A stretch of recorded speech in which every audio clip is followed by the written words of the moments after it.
নির্বাচন পুনঃপ্রতিষ্ঠার লড়াইয়ে।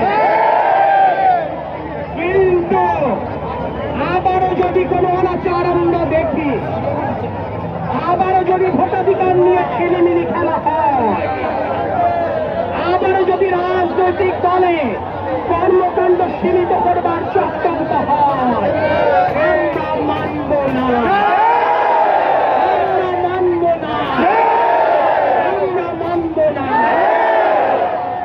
প্রিয় সাথী সহযোগিতাবৃন্দ, আপনারা প্রতিকূলতা উপেক্ষা করে কারফিউ ভঙ্গ করে আমার যে সহযোগিতারা প্রতিদিন রাজপথে আলিঙ্গন করেছে, এক ক্ষুদ্র রাজনৈতিক কর্মী হিসেবে আপনাদের প্রতি আমার কৃতজ্ঞতা প্রকাশের কোনো ভাষা নেই।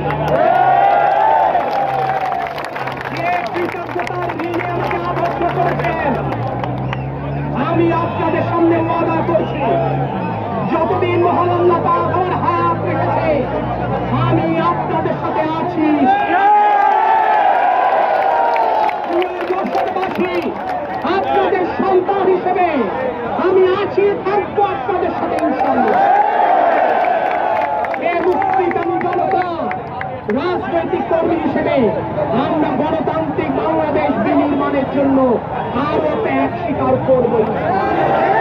কিন্তু গণতান্ত্রিক বাংলাদেশ নিশ্চিত করে